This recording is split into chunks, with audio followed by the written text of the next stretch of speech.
Victoire, ô Dieu de l'infini. Victoire au nom de Jésus-Christ. Victoire par le Saint-Esprit. Victoire au Seigneur de la vie. À lui soit la victoire. Victoire au Dieu de l'infini. Oh. Victoire au nom de Jésus-Christ. Oh. Victoire par le Saint-Esprit. Disons victoire, victoire au Seigneur de la vie. Quelles que soient les épreuves, victoire au Dieu de l'infini. Victoire au nom de Jésus-Christ. Victoire par le Saint-Esprit. Son nom, son nom, son nom est parole de Dieu. Il siège et règne, il siège et règne dans les cieux. Il est le lion de Juda qui a triomphé du combat. C'est pourquoi nous disons victoire au Seigneur de la vie. Il nous amène dans la victoire. Victoire au Dieu de l'infini. Quelles que soient les pressions, au nom de Jésus-Christ, c'est le nom de la victoire. Oh, par le Saint-Esprit, disons victoire. Quels que soient les tourbillons qui se lèvent, nous voulons relever la tête, car il nous conduit dans sa victoire à lui. Oh, par le Saint-Esprit, son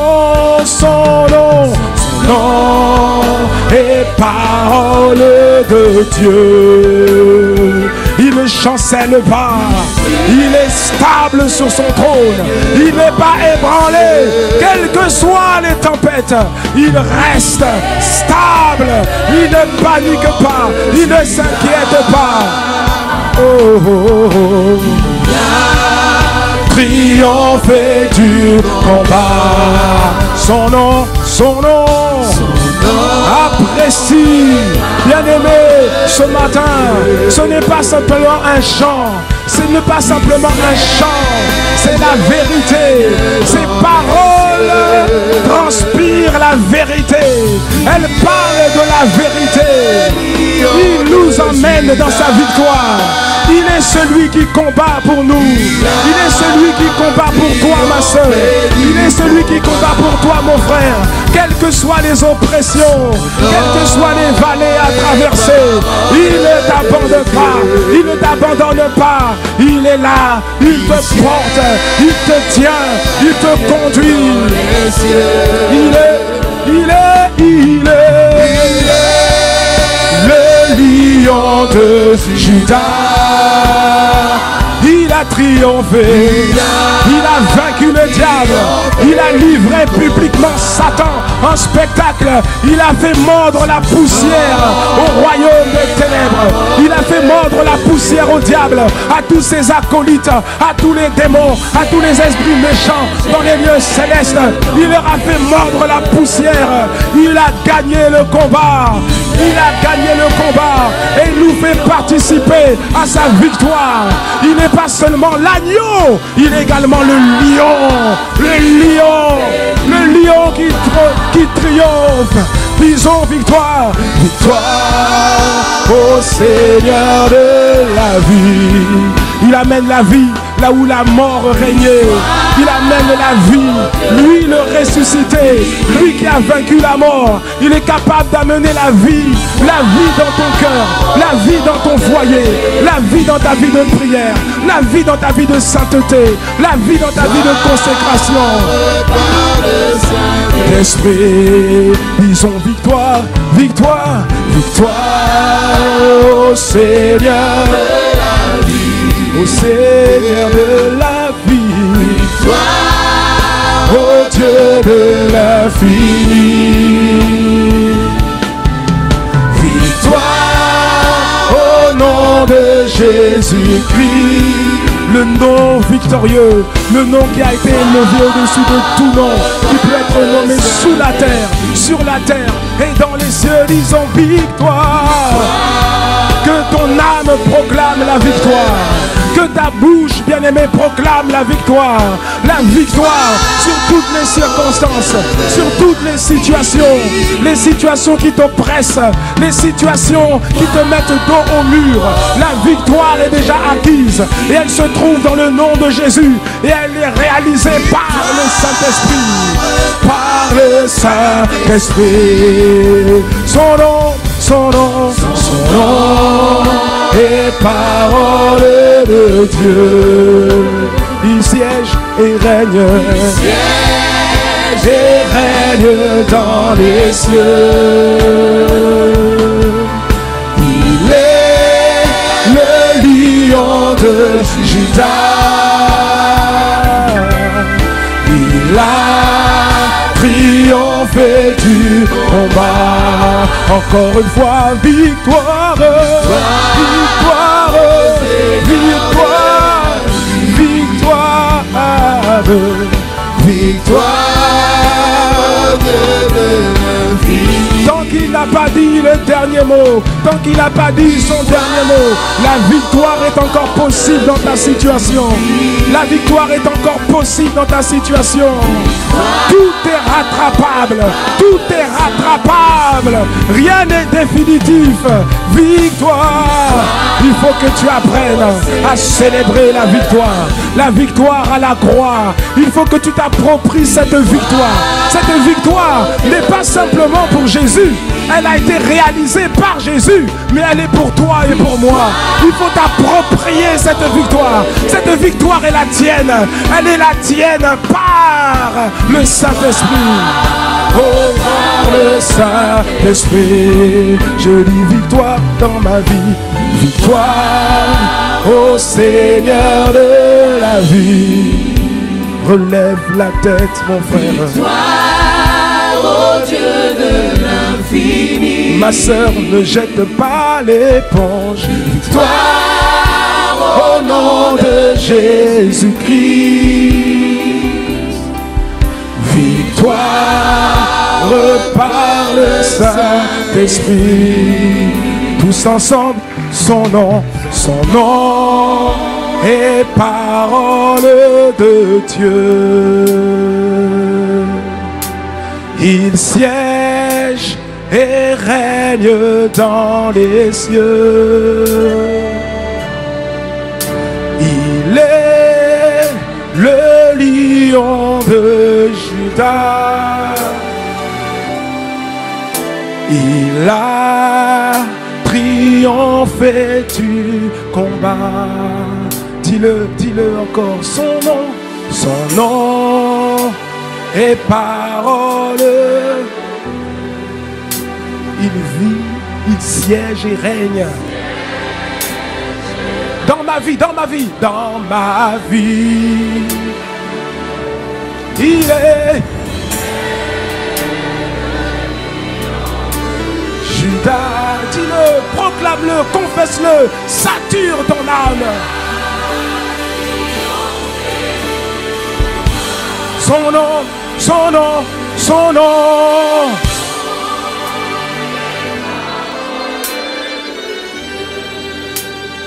siège et règne dans ma vie. C'est vrai, c'est la vérité.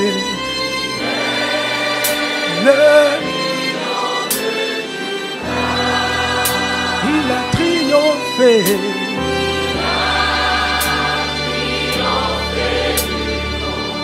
Maintenant, dis-le de tout ton cœur, de toute ta voix. Son nom. Dis-le plus fort, sature ton âme, sature l'atmosphère.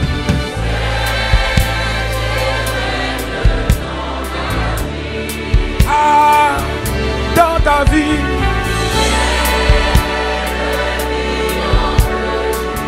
Il n'a jamais perdu aucun combat, jamais. Triomphe du combat. Son nom est parole de Dieu. Il siège et règne. Il siège et règne dans ma vie. Il est le lion de Judas. Il a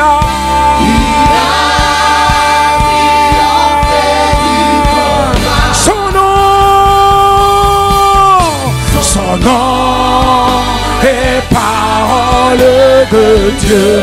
Personne ne conteste la parole de Dieu. Personne ne peut contester. Personne. Personne.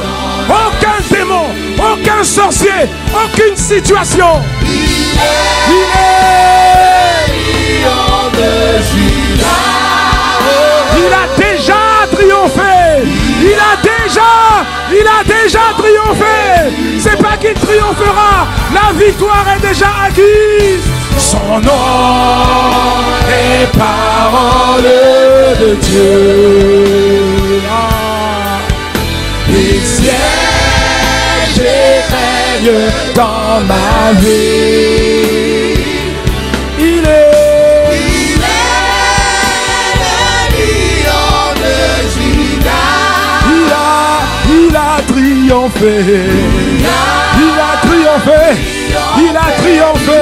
Il a triomphé. Victoire. Victoire au Seigneur de la vie. Jésus. Au Dieu de l'infini.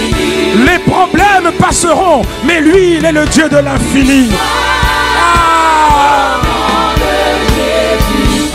Par le Saint-Esprit, victoire par le Saint-Esprit. Son nom est parole de Dieu. Il siège et règne dans ma vie. Il est le lion de Judas. Il a triomphé du combat. Lorsque le combat est remporté, il y a des cris. Il y a des cris de victoire. Il y a des cris de joie. Il y a des cris de triomphe. Alors pousse un cri de triomphe dans ta situation, dans ton contexte, pousse un cri de triomphe devant la montagne, devant la vallée, devant le tourbillon, devant la tempête, devant le géant. Pousse un cri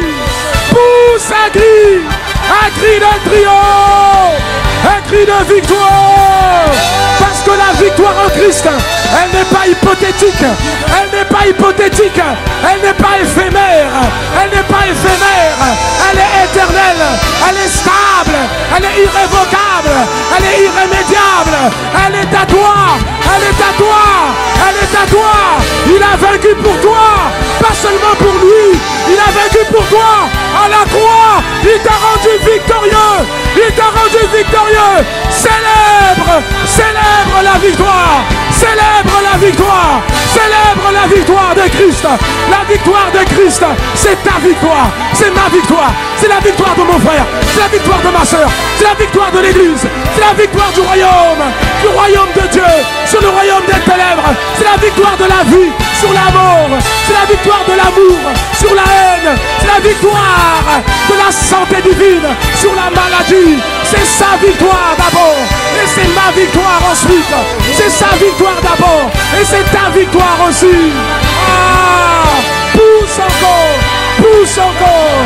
Lorsqu'on est victorieux, on se réjouit, on pousse des cris. Il y a des cris de joie, il y a des cris d'allégresse, il y a des cris d'allégresse. Lorsque l'oppresseur a été vaincu, lorsque l'oppresseur a été repoussé, lorsque l'oppresseur a été défait, c'est la liesse, c'est la liesse, c'est la liesse. Que ce soit la liesse dans ta vie, que ce soit la liesse dans ta vie, là où tu avais été mis à terre, tu te relèves et tu pousses un cri. Un cri, ce n'est pas un cri en vain, ce n'est pas du folklore, c'est un cri spirituel, c'est un cri spirituel. Ce n'est pas du folklore, non, ce n'est pas du folklore, ce n'est pas du folklore, ce n'est pas un jeu, c'est la réalité, c'est la vérité qui vient étouffer la réalité oppressante, la vérité de l'acte de Jésus à la croix, de la victoire de Jésus à la croix, la vérité de Jésus qui vient engloutir toutes nos réalités qui ne sont pas conformes à la vérité. Oh Seigneur de la vie, de la vie.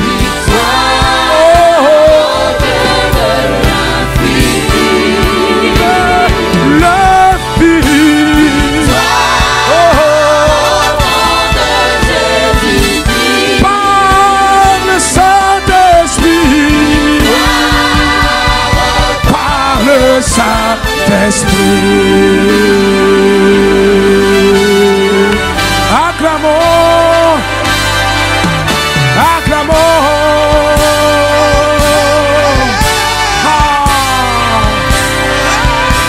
Le roi est victorieux. Jésus, le roi des rois, il est rentré de sa campagne victorieux. Il est rentré victorieux. Victorieux.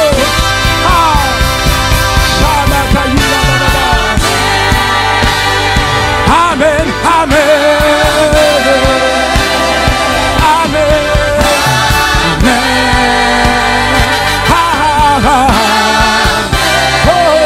amen, amen, nous chantons la victoire, nous célébrons la victoire, nous célébrons le roi victorieux. Amen, amen. Que quelqu'un dise dans son salon, que quelqu'un dise dans une église, que quelqu'un dise oh, oh, oh. Ah, ah, ah, amen.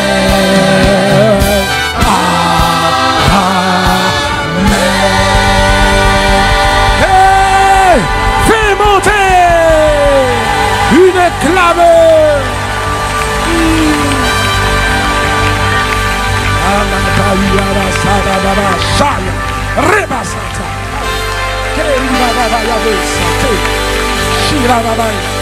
Le roi est victorieux. Victorieux. Merci Seigneur. Père, quelle grâce, quel privilège d'appartenir à un royaume qui ne perd jamais.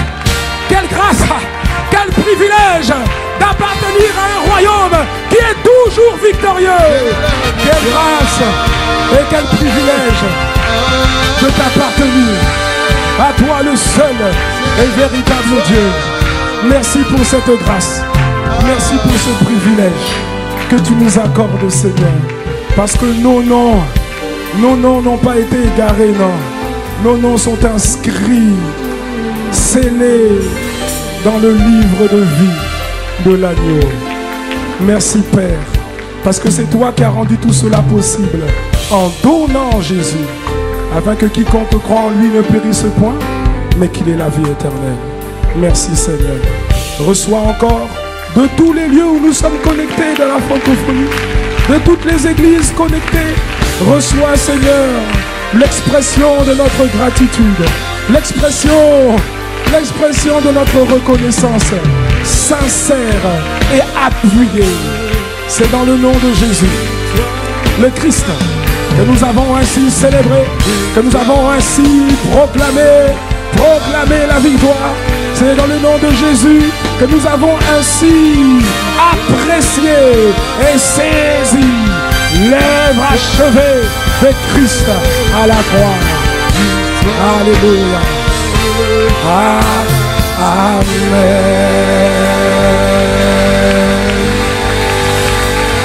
Alléluia. Wow. Oh, y a-t-il quelqu'un quelque part en ce moment qui est conscient que tu ne dois pas courir après la victoire, tu dois simplement marcher dans la victoire? Oui, marcher dans la victoire, c'est simplement mettre tes pieds là où Jésus a mis les siens. Les pas du victorieux, tu ne prends pas n'importe quel chemin. Tu mets seulement tes pieds là où Jésus a déjà mis ses pieds. Et quand tu avances, tu marches dans la victoire. Alléluia. Alléluia. Nous voulons acclamer le Seigneur. Et nous voulons prendre le temps de saluer tous nos bien-aimés qui sont sur Internet et qui sont avec nous dans les différents campus connectés. Nous voulons acclamer le Seigneur pour nos bien-aimés à Cergy, à Étampes, on acclame le Seigneur, à Dijon, à Lille, à Mulhouse, également à Reims, à Strasbourg, à Troyes. Est-ce qu'on peut acclamer le Seigneur pour nos bien-aimés là-bas? À Amiens, à Chartres, au Mans, à Nantes, à Orléans, à Poitiers, à Rouen, à Tours, à Bordeaux aussi, à Toulouse. À Toulouse, il y a des victorieux là-bas. À Clermont-Ferrand, en Auvergne, à Lyon, à Marseille, à Montpellier, à Nice, mais également en Belgique, à Bruxelles. Il y a des victorieux à Bruxelles. Il y a des victorieux en Christ à Genève, à Hambourg, à La Haye, à Lausanne. Nous ne nous lasserons pas de célébrer le Seigneur pour ce qu'il fait dans la francophonie.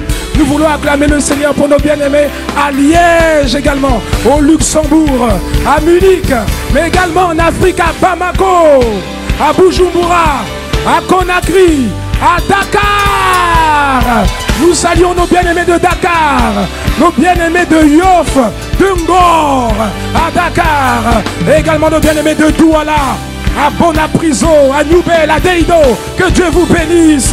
À Lomé, à Tananarive, à Yaoundé, mais également outre-Atlantique, à Chibougamau, Gatineau, Moncton, Montréal, Sherbrooke, Trois-Rivières, en Guadeloupe aussi. On acclame le Seigneur pour ce qu'il fait à Pointe-à-Pitre, également à Cayenne, à Port-au-Prince, en Martinique, à Ducos, et bien entendu, comme on l'a dit, dans tous les foyers à travers l'église connectée.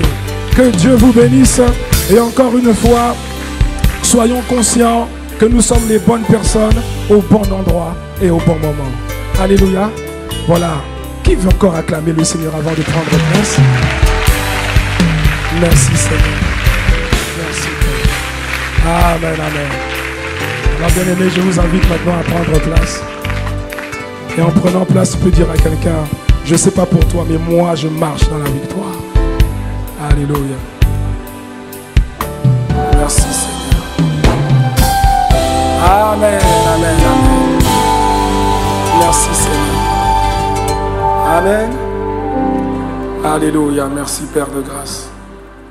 Alors bien aimé, avant de rentrer dans le message du jour, j'aimerais simplement revenir juste sur une annonce qui a été faite tout à l'heure concernant les formations du parcours de croissance de la nouvelle création. Et je veux m'adresser particulièrement à tous nos bien-aimés qui êtes sur Internet, qui n'avaient pas l'opportunité d'appartenir à une église ICC physique, mais vous appartenez à ICC parce que vous êtes avec nous dans les activités, vous êtes avec nous chaque dimanche connectés à la fréquence du Saint-Esprit, et je voudrais vous encourager. Avant, ce n'était pas possible. Aujourd'hui, c'est possible. ne manquez pas cette opportunité d'être béni, cette opportunité d'être construit à travers ces formations. Ces formations ont déjà fait leur preuve par la grâce de Dieu. Elles ont déjà transformé des vies. Et vous avez l'opportunité, où que vous soyez, de suivre ces formations. Alors n'hésitez pas. La rentrée a été faite hier, on a dit. Ça veut dire que c'est encore possible pour vous de pouvoir vous inscrire. Parlez-en autour de vous et laissez-vous simplement construire et bâtir par le Saint-Esprit. Et je vous assure, c'est ce qui va arriver si vous vous connectez. Amen. Est-ce qu'on peut acclamer le Seigneur pour cela? Pour ce qu'il a déjà fait à travers toutes ces formations et pour ce qu'il va encore continuer à faire dans les vies. Amen. Voilà. Aujourd'hui, comme vous le constatez, ce n'est pas le pasteur Ivan qui apporte la parole, mais bien entendu, nous avons une pensée profonde pour notre pasteur principal, pour son serviteur. Et nous voulons vraiment, bien aimé, nous voulons apprécier la grâce que nous avons, vraiment la grâce que nous avons à Impact Centre Chrétien, d'avoir un tel leader, d'avoir un tel mentor, un tel leader que Dieu continue à édifier, à bâtir, à être une source immense de bénédiction. Et ce qui est extraordinaire, c'est que ce que Dieu fait à travers sa vie, et donc qui se répercute sur nos vies, c'est que saison après saison, il nous fait monter. Saison après saison, il nous fait monter. Et tout ça, c'est le Saint-Esprit qui le fait. Mais s'il n'y avait pas un homme qui paye le prix pour pouvoir, par la grâce de Dieu, enfanter ça, alors nous ne serions pas là. Alors pouvons-nous, bien-aimés, véritablement apprécier la grâce que Dieu nous donne en nous donnant son serviteur comme pasteur principal. Et nous voulons également acclamer le Seigneur pour son épouse, notre pasteur Maud. Alléluia, il faut apprécier les dons que Dieu nous fait. Alléluia. L'histoire n'est pas finie. Et c'est ce qui est extraordinaire. C'est extraordinaire. L'histoire n'est pas finie. Si vous aviez vu ICC il y a 20 ans, il y a 18 ans, ce n'était pas comme aujourd'hui. Mais l'histoire n'est pas finie. Et la grâce, c'est d'avoir un leader que le Saint-Esprit renouvelle, redimensionne. Il fait monter et nous aussi, il nous fait monter. Alléluia. Merci Seigneur. Que quelqu'un dise gloire à Dieu. Alléluia. Merci Père. Waouh. Alors bien-aimés, aujourd'hui, nous voulons continuer encore. Dis avec moi, on va avancer encore. Bien-aimés, durant les dernières semaines, nous avons longuement parlé à travers le message que le Saint-Esprit a donné à son serviteur. Nous avons longuement parlé de la déception, de l'amertume, de la peur et des ravages qu'elles font dans les cœurs et qu'elles font dans les vies. Mais gloire à Dieu, parce que le Seigneur nous aime tellement qu'il a pointé ces choses subtiles qui se cachaient au-dedans de nos cœurs. Que quelqu'un dise merci Seigneur. Alléluia. Il les a pointées pour nous en délivrer. Pas pour nous faire des reproches, mais pour nous en délivrer. Et il a montré le chemin de la délivrance. Il a montré le chemin de la délivrance et le chemin de la libération totale de ces choses. Et nous avons, au-delà même des enseignements, nous avons également vécu et participé à une merveilleuse veillée, n'est-ce pas? Il y a 2 jours, même pas hier parce qu'on a terminé samedi matin. Nous avons participé à une merveilleuse veillée de prière durant laquelle nous croyons que Dieu a infiniment fait grâce et durant laquelle un tournant a été amorcé dans nos vies. Si tu le crois, donne un bon amen. Il y a un tournant qui a été amorcé. Quelque chose s'est passé. Je ne sais pas si tu l'as perçu spirituellement, quelque chose s'est passé. Alléluia. Quelque chose s'est passé. Mais bien aimé, comment savoir où l'on en est réellement? Comment vérifier? Comment évaluer notre degré de guérison émotionnelle et de guérison spirituelle vis-à-vis de l'amertume et de la peur? vis-à-vis de l'amertume et de l'inquiétude. Comment faire? Parce que parfois, on peut penser être guéri de quelque chose, mais en vérité, en y cherchant bien, on ne l'est pas encore totalement. Est-ce que quelqu'un me suit ou pas? Après une opération chirurgicale, lorsque quelqu'un a été atteint peut-être dans un organe, ou dans un muscle, ou dans des os, et on recommande une opération chirurgicale qui parfois est inévitable. Après l'opération chirurgicale qui est indispensable, le patient qui était malade ou qui était blessé doit maintenant faire ce qu'on appelle la rééducation. Est-ce que quelqu'un me suit? Ça veut dire quoi? Ça veut dire que l'opération chirurgicale, elle était essentielle, elle était importante, elle était cruciale, mais ça ne suffit pas. Ça veut dire qu'après l'opération, il faut maintenant faire la phase de rééducation. Si tu me suis, donne un bon amen. Alors comment vérifier, être sûr que tout va bien et qu'on a réellement tourné la page? Bien aimé, il y a des signes, il y a des marques, il y a des indicateurs qui sont clairs, qui sont vérifiables, qui sont mesurables et qui constituent pour nous, par la grâce de Dieu, un baromètre de notre état de santé spirituelle par rapport à l'amertume et par rapport à la peur. Alléluia.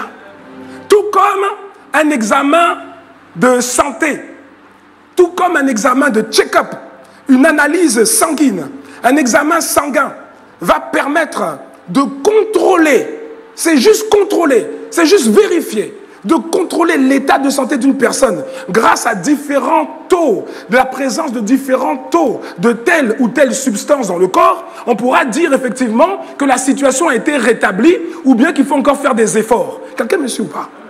Alléluia. Amen. On va regarder si quel est le taux d'hémoglobine, quel est le taux de sucre, est-ce qu'elle a la présence de suffisamment d'anticorps, etc., etc. Et même un thermomètre permet de mesurer la température exacte d'un corps et donne une indication fiable par rapport à la personne, si elle est en bonne santé ou pas. Amen. J'allais poser la question, est-ce que quelqu'un me suit? Mais je sens que tu me suis. Alléluia. De même, bien aimé, il y a certains indicateurs facilement vérifiables qui vont nous permettre, qui vont te permettre, qui vont me permettre, à la lumière de la parole de Dieu, de lever le voile sur l'état exact de notre guérison émotionnelle et spirituelle par rapport à l'amertume et par rapport à la peur. Alléluia. Et ils vont contribuer à notre rééducation. Ce que j'essaie de dire, c'est qu'il était essentiel qu'on soit enseigné. Il était essentiel qu'on passe des temps de prière comme on a fait vendredi. C'était essentiel. C'était une étape incontournable, indispensable dans notre guérison totale de l'amertume et de la peur. Mais ce que je dis, c'est que ça ne suffit pas. Il faut faire la phase de rééducation. C'est la raison pour laquelle le titre du message ce matin, c'est « Maintenant », dis avec moi « Maintenant ». Maintenant, c'est à toi de confirmer que l'amertume et la peur ont réellement quitté ton cœur. Alléluia. Dieu a fait un travail. Maintenant, c'est à toi, mon frère, c'est à toi, ma sœur, de confirmer que l'amertume et la peur ont réellement, véritablement, vraiment quitté ton cœur. Merci, Seigneur. Alors, bien-aimé, il y a plusieurs choses. Quand peux-tu confirmer que l'amertume a vraiment quitté ton âme? Ou qu'elle est réellement en train de quitter ton cœur? Il y a plusieurs signes. Il y a plusieurs signes qui vont le montrer. Il y a plusieurs signes qui en disent long et qui en diront long. Le premier de tous ces signes, la première preuve qui va confirmer que l'amertume quitte ou a quitté ton cœur, tu le confirmes dans ta vie, tu confirmes que l'amertume a quitté ton cœur lorsque tu manifestes ce dont on a parlé tout à l'heure lorsqu'on a chanté et célébré, lorsque tu manifestes la joie du Seigneur. Ouais. Lorsque tu manifestes la joie du Seigneur, tu es en train, bien-aimé, de confirmer que l'amertume a quitté ton cœur. C'est la preuve des preuves. C'est la preuve absolue. C'est la preuve à partir de laquelle toutes les autres preuves qu'on va voir par la suite coulent ou découlent. Alléluia. Cette joie du Seigneur, elle est réelle. Cette joie du Seigneur, non seulement elle est réelle, mais elle a plusieurs particularités. Tout d'abord, et ça c'est très important, cette joie du Seigneur, elle provient de l'action de grâce. La joie du Seigneur provient de l'action de grâce. Dans Ésaïe 51, verset 3. Ésaïe 51, verset 3. Ainsi l'Éternel a pitié de Sion. Il a pitié de toutes ses ruines. Il rendra son désert semblable à un Éden et sa terre aride à un jardin de l'Éternel. Et regardez ce qu'il dit. Le prophète Ésaïe dit ici, la joie et l'allégresse se trouveront au milieu d'elle les actions de grâce et le chant des cantiques. Amen. Est-ce que quelqu'un comprend? En fait, qu'est-ce qu'il est en train de dire? C'est que les actions de grâce vont produire l'attitude d'action de grâce, l'action de grâce, la culture de l'action de grâce va produire en toi, va manifester en toi la joie du Seigneur. Qu'est-ce que ça veut dire? Ça veut dire que tu ne dois pas attendre la joie pour rendre grâce. Ça veut dire que la joie provient de l'action de grâce. Ne fais pas comme ceux qui attendent d'être joyeux pour rendre grâce. Tu rends grâce, et plus tu rends grâce, et plus la joie du Seigneur t'envahit. Plus tu rends grâce, et plus la joie du Seigneur envahit ton cœur. Tu veux être joyeux. La joie ne dépend pas de si tu t'es levé du pied gauche ou du pied droit. La joie dont nous parlons, c'est la joie qui vient de Dieu. Alléluia. Elle vient de Dieu lui-même. Aucun homme ne peut te donner cette joie. Dans Jean chapitre 15, au verset 11, Jésus a été clair. Jésus a dit à ses disciples, il a dit, je vous ai dit ces choses afin que ma joie, pas la joie d'un ange, pas la joie de quelqu'un d'autre, non, afin que ma joie soit en vous. C'est la volonté de Dieu que sa joie soit également en toi. Oui. Il dit afin que ma joie soit en vous et que votre joie soit parfaite.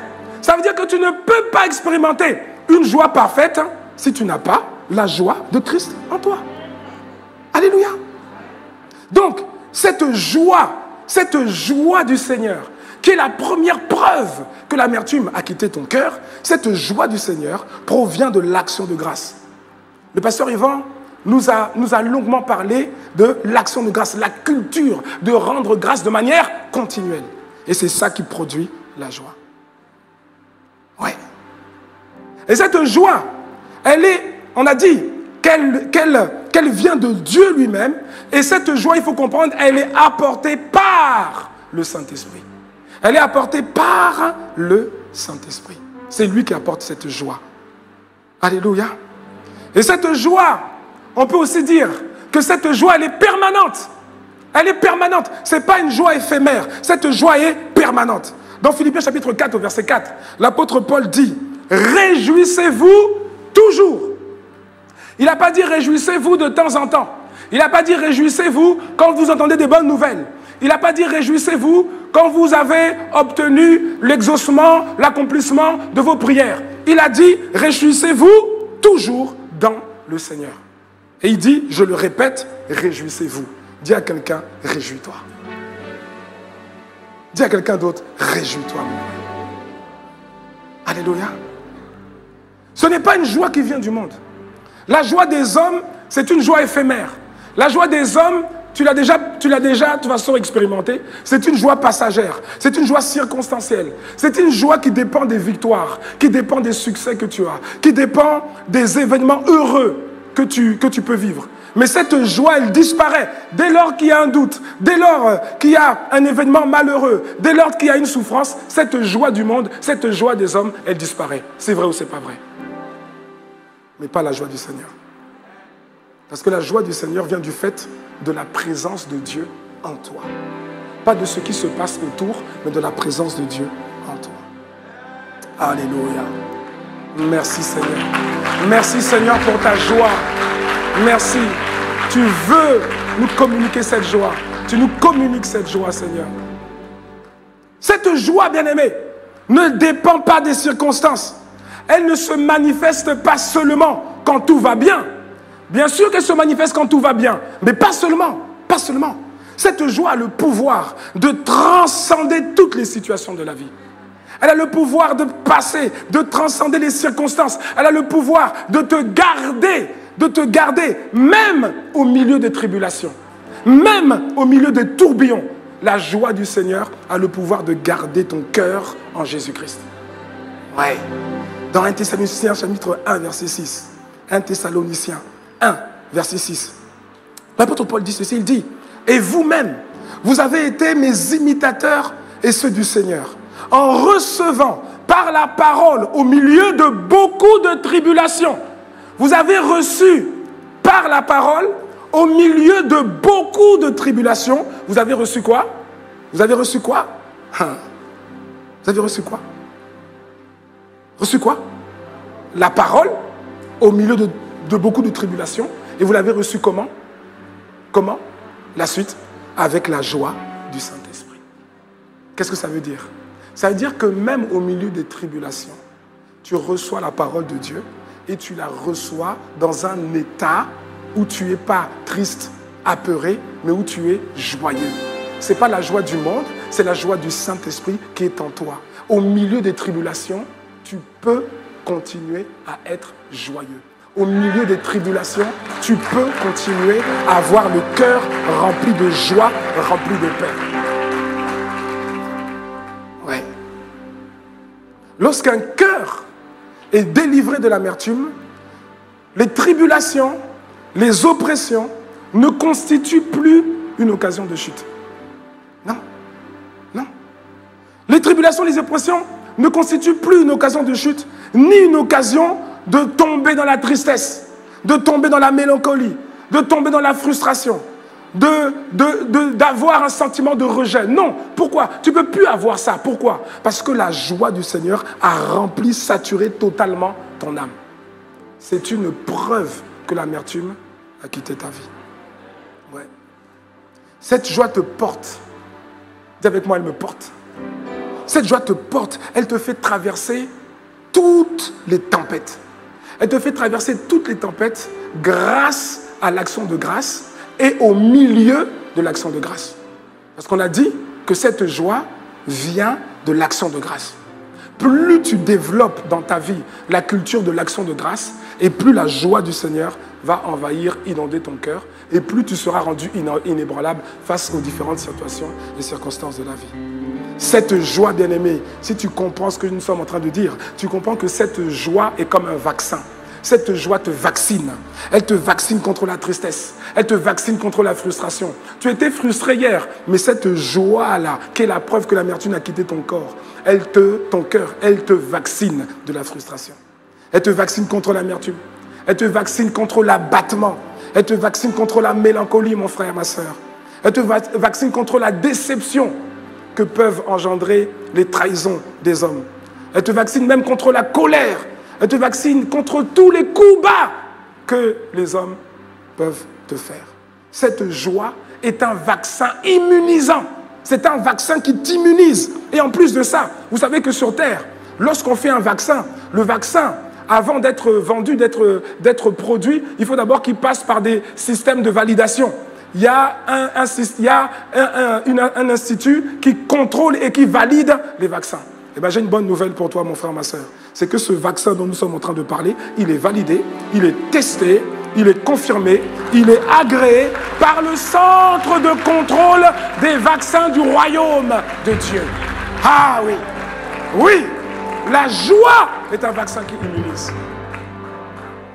Et cette joie, j'ai découvert que cette joie, et c'est dans Actes des Apôtres qu'on le voit, cette joie, j'ai découvert qu'elle te porte et elle te rend aussi capable de faire la volonté de Dieu. Actes chapitre 20, verset 24. Mais je ne fais pour moi-même aucun cas de ma vie, comme si elle m'était précieuse, pourvu que j'accomplisse ma course avec joie. J'accomplis ma course, j'avance dans la réalisation des œuvres qui sont dans le couloir de ma destinée et je le fais avec joie. C'est-à-dire que cette joie m'accompagne, cette joie me permet d'accomplir ma course, cette joie me permet de faire la volonté de Dieu. Dis à quelqu'un, il te faut cette joie. Alléluia. Waouh. Pourvu que j'accomplisse ma course avec joie et le ministère que j'ai reçu du Seigneur Jésus d'annoncer la bonne nouvelle de la grâce de Dieu. Merci Seigneur. Mon frère, ma soeur, je proclame aujourd'hui que tu es délivré de l'amertume. Tu es délivré de l'amertume et cela est confirmé avec la joie du Seigneur qui pénètre ton cœur, qui pénètre ton âme, au fur et à mesure que tu rends grâce à Dieu, au fur et à mesure que tu rends grâce à Dieu, cette joie remplit ton cœur, elle remplit ton âme, elle extirpe totalement l'amertume qui était tapie, qui était cachée au-dedans de ton cœur. Que cela soit ton partage au nom de Jésus. Merci Seigneur. Ah. Que quelqu'un dise Amen. Et cette preuve, comme on a dit, cette preuve, le fait de manifester la joie du Seigneur, va ouvrir la porte, elle va permettre de manifester d'autres preuves, d'autres choses qui vont confirmer que l'amertume a réellement quitté ton cœur, qu'elle a réellement quitté ton âme. Bien-aimé, tu confirmes, en plus de la joie du Seigneur, tu confirmes que l'amertume a quitté ou est en train de quitter ton cœur lorsque tu ne te compares plus aux autres. Ça, c'est aussi un critère. C'est un critère pour voir si vraiment l'amertume a quitté ton âme. Parce que si tu continues à te comparer aux autres, ça veut dire qu'il y a quelque chose, il y a encore un problème. Dans 1 Corinthiens chapitre 3, verset 9, l'apôtre Paul dit « Car nous sommes ouvriers avec Dieu. Vous êtes le champ de Dieu, l'édifice de Dieu. » Chacun de nous, la Bible dit que chacun de nous est un édifice. Tu es un édifice que Dieu bâtit. Tu es un édifice que Dieu bâtit, que Dieu veut bâtir au fur et à mesure, jour après jour, semaine après semaine. Dieu veut bâtir l'édifice de ta vie. Il dit d'abord ici, vous êtes le champ de Dieu, et après il dit, vous êtes l'édifice de Dieu. Il y a une différence entre un champ et un édifice. Que quelqu'un dise Amen, si c'est vrai. Un champ et un édifice, ce n'est pas la même chose. Qu'est-ce que ça veut dire? Ça veut dire simplement que lorsque Dieu vient dans ta vie, lorsque Dieu t'a pris, tu n'étais pas d'abord un édifice, tu étais d'abord un champ. Oui, oui. Un champ. L'édifice n'est pas arrivé comme ça. Tu étais d'abord un champ. Il dit, vous êtes le champ de Dieu, vous êtes l'édifice de Dieu. Ça veut dire que d'abord, il te prend comme un champ, mais sa pensée, c'est de faire de toi un édifice. Alléluia. Ça veut dire que ton frère à côté de toi, ta sœur à côté de toi, elle aussi, elle est dans ce processus où Dieu est en train de transformer le champ, le terrain vague dans lequel ta vie était lorsque Jésus est rentré dans ta vie. Ce terrain vague, il est en train de le changer, il est en train de construire un édifice. Mais sauf que l'édifice de ta vie n'a pas commencé le même jour que l'édifice de ta vie, de la vie de ton voisin.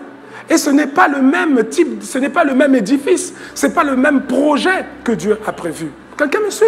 Donc tu ne peux pas te comparer à l'autre. Toi, tu es le champ de Dieu. Dieu transforme ta vie afin d'être un édifice pour sa gloire. Mais tu ne peux pas regarder l'autre parce que son chantier avance. Et en te disant, mais lui, peut-être que dans son chantier, si je prends une image naturelle, peut-être que dans son chantier, Dieu avait commencé d'abord par construire la maison principale, mais que dans ton chantier à toi, il a commencé par construire le garage. Et toi, tu dis, mais pourquoi moi j'ai un petit garage et lui, il a une maison? Mais non, il a juste commencé par le garage. Mais tu ne peux pas te dire que l'autre est favorisé par rapport à toi. Parce que la Bible dit que Dieu ne fait acception de personne. Alléluia. Alléluia. Chacun de nous a son couloir. Chacun de nous, Dieu a un plan. Dieu est l'architecte de ta vie. Il a un plan pour toi. Il sait ce qu'il va faire. Il sait exactement ce qu'il veut faire. Alléluia. Il le sait. Il sait même quel type de matériaux il faut mettre en œuvre pour le chantier de ta vie. Parce qu'il sait à quoi il t'appelle. Amen. Oui. Parce que tu dis, oui, mais l'autre, son chantier avance. On a l'impression que sa vie avance. Oui, mais peut-être. Mais attends, le champ de ta vie, quand Dieu est rentré dans ta vie, peut-être que le champ de ta vie n'était pas, le champ de ta vie était plus pollué que le champ de la vie de ton voisin. Or, avant de bâtir, il faut d'abord faire ce qu'on appelle une dépollution. Une dépollution. Donc, Dieu ne va pas trop lentement avec toi. Il va au bon rythme. C'est à toi juste de suivre. Que quelqu'un dise Amen. Alléluia. Mais le but de ça, c'est de faire de ta vie un édifice flamboyant qui rayonne de l'éclat de la gloire de Dieu. Ne te compare avec personne. J'ai dit ne te compare avec personne.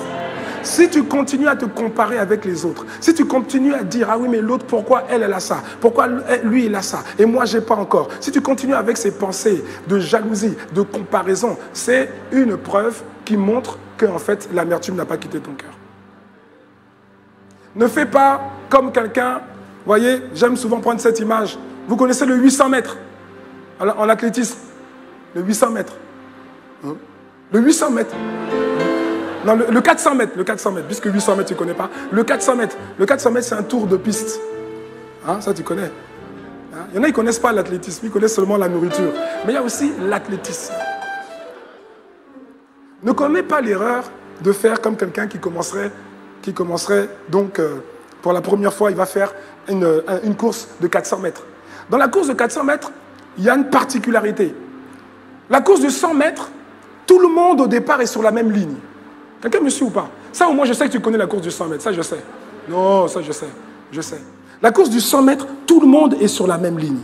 Ça veut dire que, à ta gauche, à ta droite, tout le monde est sur la même ligne. La course du 400 mètres, c'est pas ça. La course du 400 mètres, il y a 8 couloirs dans la piste.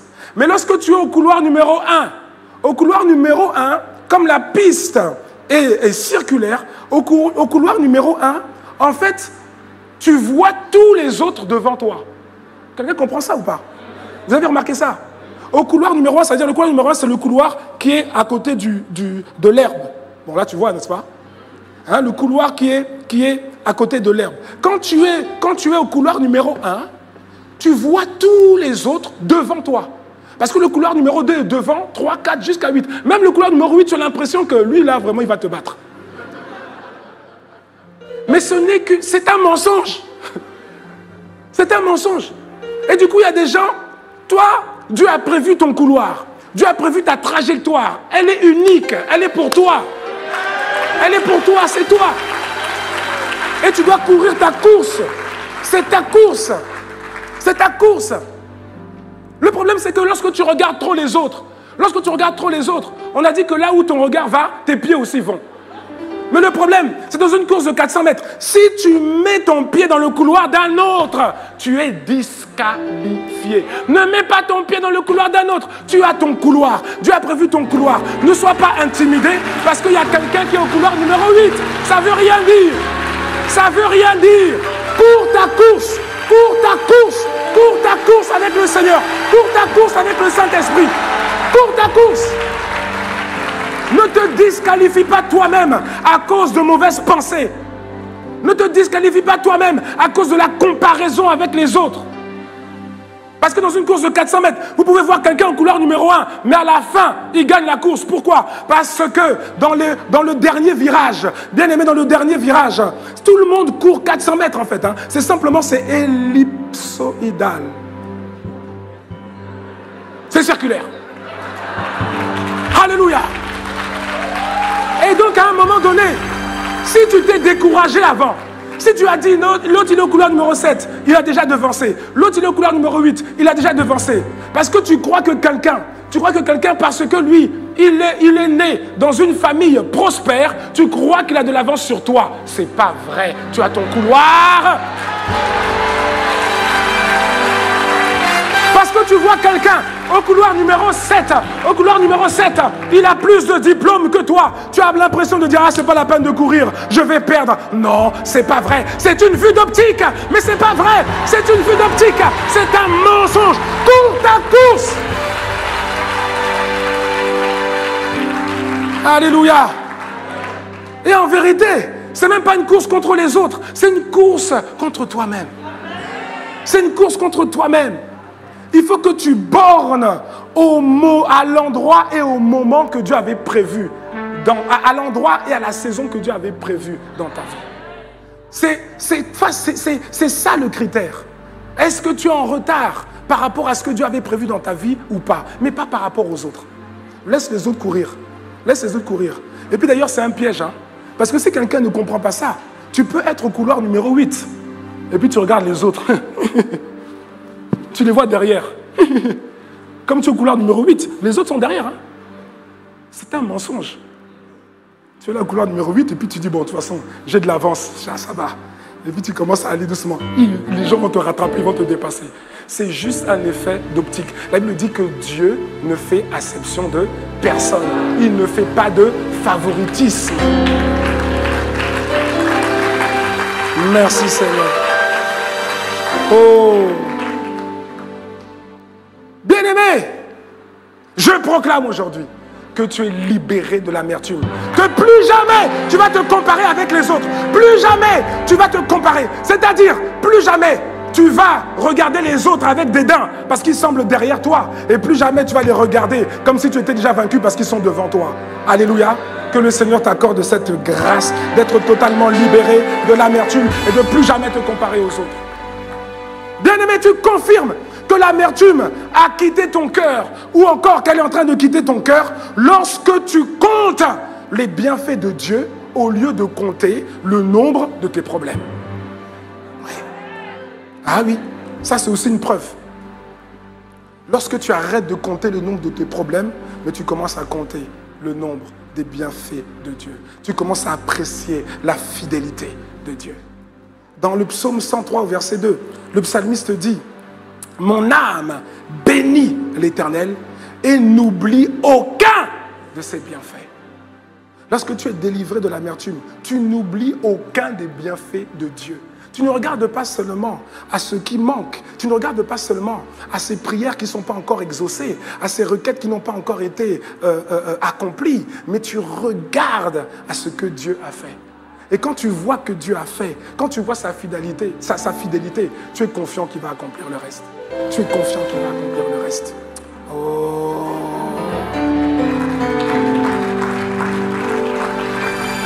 Et tu te parles à toi-même. Parce que le psalmiste dit, c'est un secret. Tu te parles à toi-même. Psaume 66, verset 16. Tu te parles à toi-même. Venez, écoutez, vous tous qui craignez Dieu. Et il dit, et je raconterai ce qu'il a fait à mon âme. Ça veut dire quoi? Ça veut dire, je vous raconterai ce que Dieu a fait, mais je rappellerai aussi à mon âme ce que Dieu a fait. Je rappellerai à mon âme, mon âme, toi qui regardes toujours le verre à moitié vide, regarde déjà, et bénis Dieu qui soit à moitié vide, ça veut dire qu'il est déjà à moitié plein. Alléluia. Bien-aimé, réalises-tu que tu es béni? Dieu a fait tellement. Dieu a fait tellement. Ne regarde pas. Lorsque tu es délivré de l'amertume, je t'assure, tu n'es plus en train de compter le nombre de tes problèmes. J'ai découvert qu'il y a des gens qui font la liste de leurs problèmes. Oui. Ils prennent des feuilles, ils font la liste de leurs problèmes. Problème numéro 1, problème numéro 2, problème numéro 3, problème numéro 40, problème numéro 50, problème numéro 60.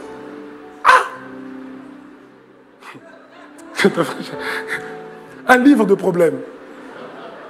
Donc ils saturent leur âme de problèmes. Un nouveau problème, problème numéro 61. Mais fais la liste, compte les bienfaits de Dieu, compte les bienfaits, compte les bienfaits. Oh. Fais la liste. Enlève cette liste bizarre, fais la bonne liste. Tu t'es levé le matin, c'est un bienfait de Dieu. Tu mets ça. Alléluia. Tu respirais normalement. C'est un bienfait de Dieu. Tu vois correctement. C'est un bienfait de Dieu. Tu as eu ta place à l'église aujourd'hui. C'est un bienfait de Dieu. Alléluia. Plus tu apprécies les bienfaits de Dieu, qu'ils soient grands, petits, moyens, très grands, très petits, et plus tu attires l'accomplissement du reste. Alléluia. Bien-aimé, tu confirmes que l'amertume a quitté ton cœur ou est en train de quitter ton cœur lorsque tu acclames, lorsque tu loues Dieu, lorsque tu le célèbres en toutes circonstances, même au milieu de la tempête. Ouais. Oui, c'est une preuve. C'est une preuve. Quand tu es capable d'acclamer, quand tu es capable de louer, quand tu es capable de célébrer Dieu, pas seulement quand ça va, hein? Pas seulement quand ça va. Il y en a, ils acclament, ils célèbrent seulement quand ça va. Il a eu une promotion. Là, quand il va à l'église, il n'attend même pas que le modérateur dise acclamons le Seigneur. Lui-même, il acclame déjà. Oui. Mais tant que ce n'est pas arrivé, il n'acclame pas. Et parce qu'il ne comprend pas pourquoi il va acclamer, puisque Dieu n'a pas exaucé. Mon ami, c'est la preuve qu'il y a encore l'amertume dans ton cœur. Mais lorsque tu acclames, lorsque tu loues, lorsque tu célèbres Dieu, même au pire, même au milieu de la pire tempête, lorsque tu sais faire ça, tu es en train de montrer, tu es en train de prouver que l'amertume a quitté ton cœur. Alléluia. Ouais. Paul et Silas, ils auraient pu garder de l'amertume envers Dieu. Ils ont été jetés en prison. Ils auraient pu garder de l'amertume envers Dieu. Un peu comme Jean-Baptiste. Ils ont été jetés en prison. Jean-Baptiste aussi avait été jeté en prison. Mais au milieu de la prison, à un moment donné, il fait une requête auprès de ses disciples. Une requête, une question. Il porte une question à Jésus à travers ses disciples, à lui. Il dit, mais... Parce qu'il est en prison, mais il dit, mais... Comment je suis en prison? C'est bizarre. Il commence à dire... il commence à envoyer ses disciples en disant, mais allez poser la question à Jésus, là. Parce que c'est vrai que le jour de son baptême, j'ai dit, c'est lui, le Fils de Dieu, mais peut-être que je me suis trompé. Hein. Parce que finalement, j'ai dit ça, puis je suis en prison. Donc, allez lui demander, est-ce que c'est lui qui devait venir ou bien est-ce qu'on doit en attendre un autre? Autrement dit, c'est peut-être pas toi. Hein. Lève le voile sur ton identité. Est-ce que c'est toi ou bien est-ce qu'on doit en entendre un autre? Parce que moi, j'attends la libération. Mais toi, je commence à douter de toi. Quelqu'un me suit? Non, quand il fait cette requête, on sent ça. C'est une forme d'amertume. Amen? Paul et Silas, pareil, ils ont été mis en prison. Mais ils n'ont pas réagi pareil. Ils ont été mis en prison. Ils ont été mis en prison. Ils auraient pu aussi garder une forme d'amertume envers Dieu. Pourquoi? Parce qu'ils ont été mis en prison. Non pas parce qu'ils ont volé quelque chose. Non pas parce qu'ils ont commis une escroquerie. Non parce qu'ils ont commis quelque chose de répréhensible par la loi. Ils ont été mis en prison pourquoi? Parce qu'ils ont annoncé l'évangile. Ils ont été mis en prison à cause de Christ. Ils auraient pu garder au-dedans d'eux une forme d'amertume. Mais la Bible dit, dans Actes chapitre 16, la Bible dit dans Actes chapitre 16, verset 25, vers le milieu de la nuit. Normalement, la nuit, on dort. Normalement, la nuit, on se repose. Mais ils ne se sont pas reposés.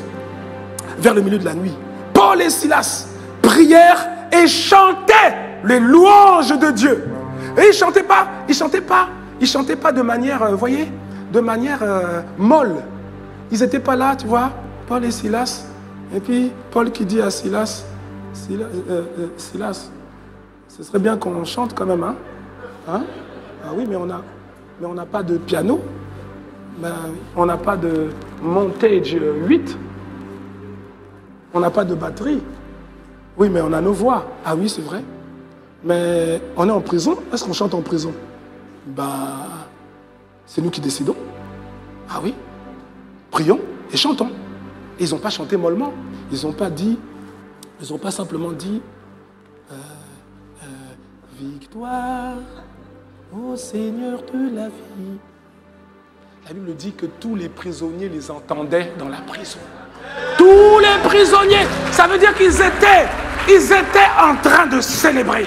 Ils étaient en train de louer au milieu de la prison, au milieu des chaînes. Ils n'ont pas gardé d'amertume. Ils n'ont pas dit, Seigneur, pourquoi tu fais ça? Pourquoi tu as permis ça? Ils ont célébré le Dieu de leur victoire. Ils ont célébré le Dieu de leur salut. Ils ont célébré.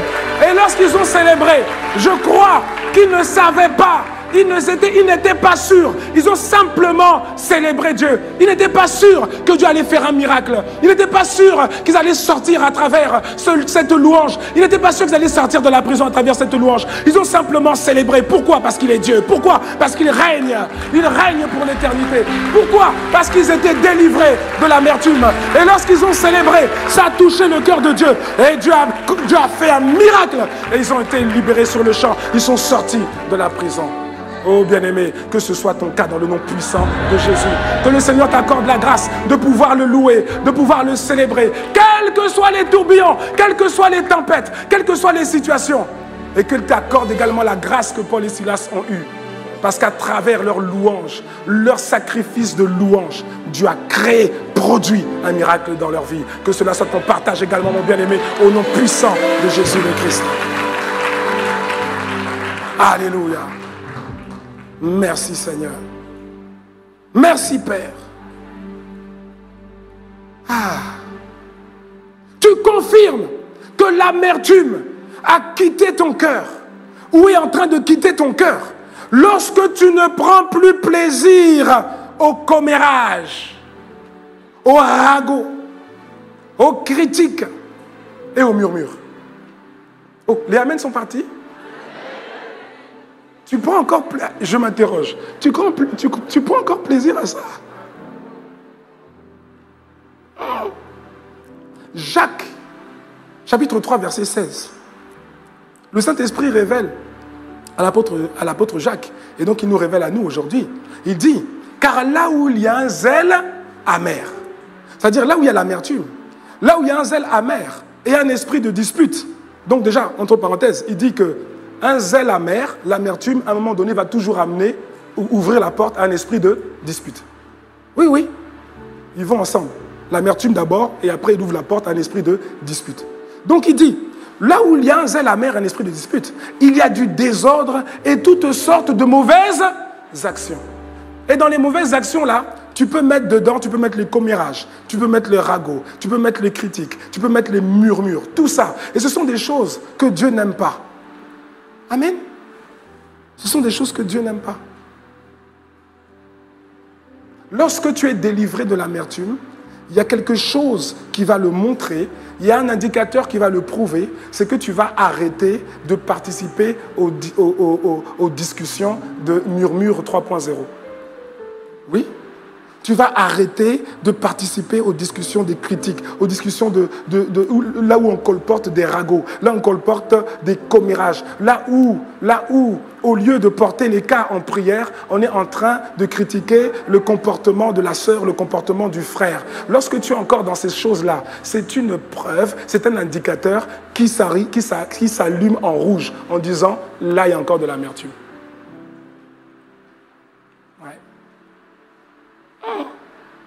Le nombre d'amen est descendu d'un énorme. Ou bien le amen est dans ton cœur.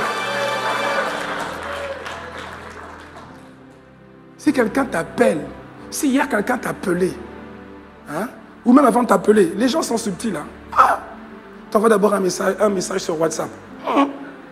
Juste, hein, tu connais la nouvelle. Juste un petit message comme ça. C'est-à-dire qu'ils sont terribles. Tu connais la nouvelle. Et quand tu ne réponds pas, il insiste. Hein? Elle insiste. Ah bon? Tu ne connais pas la nouvelle? Quand tu n'étais pas délivré de l'amertume, tu dis, hé, ça c'est quelle nouvelle?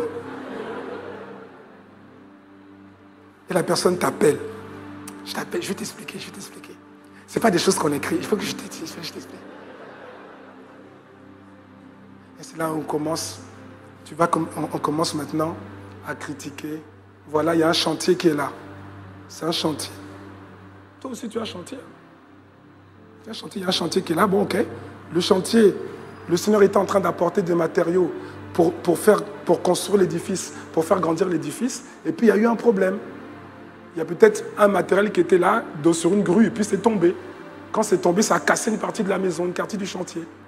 Et puis, au lieu de dire, ah, comment on peut faire pour aider le Seigneur à reconstruire ça, il est en train de dire, ah, c'est tombé, c'est bien fait pour elle. Ah, sa vie là, mais c'est vrai. Moi, je savais. Toi, tu savais quoi? Au lieu de t'occuper avec Dieu, la Bible dit que nous sommes co-ouvriers avec Dieu pour l'édifice que nous sommes. Toi, au lieu de travailler avec Dieu pour le chantier de ta vie, tu passes ton temps à regarder les chantiers des autres. Et ceux qui sont en train de travailler avec Dieu, tu veux les interpeller pour dire, venez, venez, il y a quelque chose qui s'est passé là-bas dans le chantier au bout de la rue. Venez, venez, venez. Tu les déconcentres de ce que Dieu veut faire avec eux pour les amener voir le chantier de l'autre. Tu vois, c'est cassé. Hein? C'est bien fait pour elle. Tant que tu es dans cette attitude-là, active ou passive, parce qu'il y a ceux qui déclenchent et puis il y a ceux qui suivent. Tu vois, non? Tant que tu es dans cette attitude-là, mon ami, ça veut dire qu'il y a encore l'amertume au-dedans de toi. Que Dieu te délivre de ça au nom puissant de Jésus. Je dis que Dieu te délivre définitivement au nom de Jésus. Quand quelqu'un te dira, est-ce que tu connais la nouvelle? Tu diras oui, je connais la nouvelle. Jésus-Christ est mort et ressuscité. Amen. Alléluia. Et quand tu feras ça, ce sera une preuve. Tu confirmeras que l'amertume est en train de quitter ton cœur. Alléluia.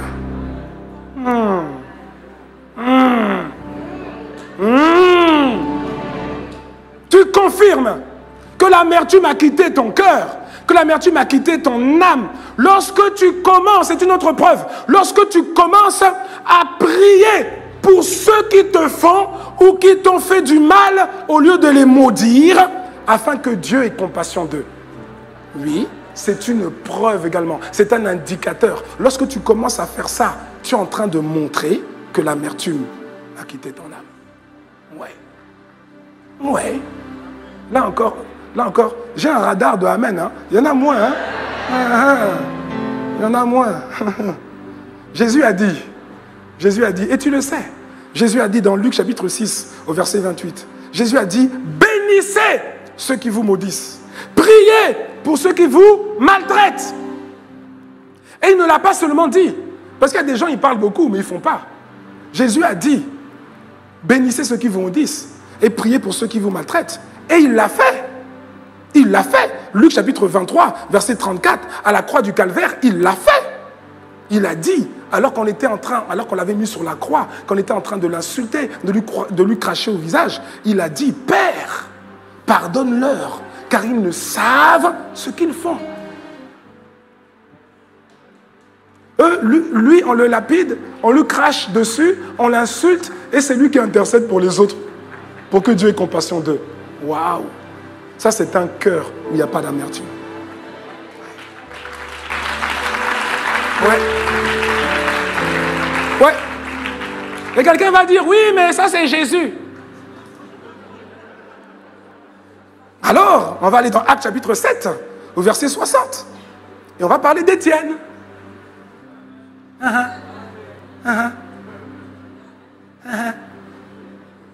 On va parler d'Étienne. Il était lapidé. On était en train de le tuer. On était en train de lui ôter la vie. On était en train de le lapider. Et regardez ce qu'il dit. Étienne, un jeune homme. Ce n'est pas un vieillard, un jeune homme. Un jeune homme, il avait encore toute la vie devant lui. Un jeune homme. Puis s'étant mis à genoux, alors qu'on le lapidait, puis s'étant mis à genoux, il s'écria d'une voix forte, « Seigneur, ne leur impute pas ce péché !» Et après ces paroles, il s'endormit. Il rendit l'âme. Alors qu'on était en train de le maltraiter, alors qu'on était en train de le tuer, il s'est mis à genoux et il a intercédé pour ceux qui étaient en train de le tuer. Seigneur, ne leur impute pas ce péché. Et il ne l'a pas fait de manière molle, il l'a fait de manière sincère. La Bible dit qu'il l'a fait avec une voix forte. Il s'est mis à genoux, il l'a fait de manière sincère.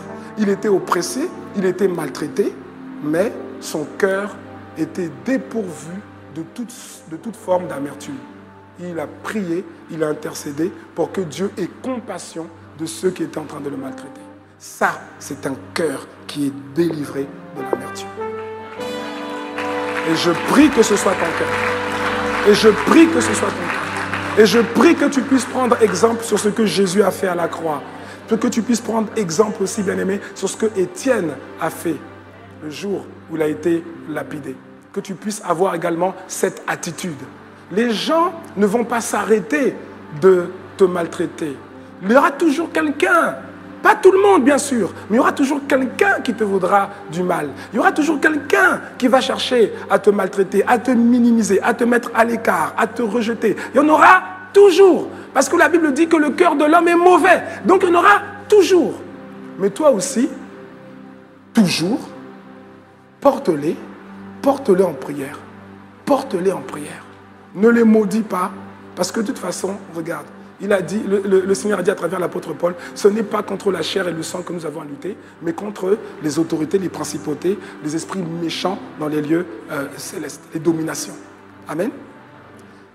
Ah oui, le nombre de Amen est un peu, tu vois.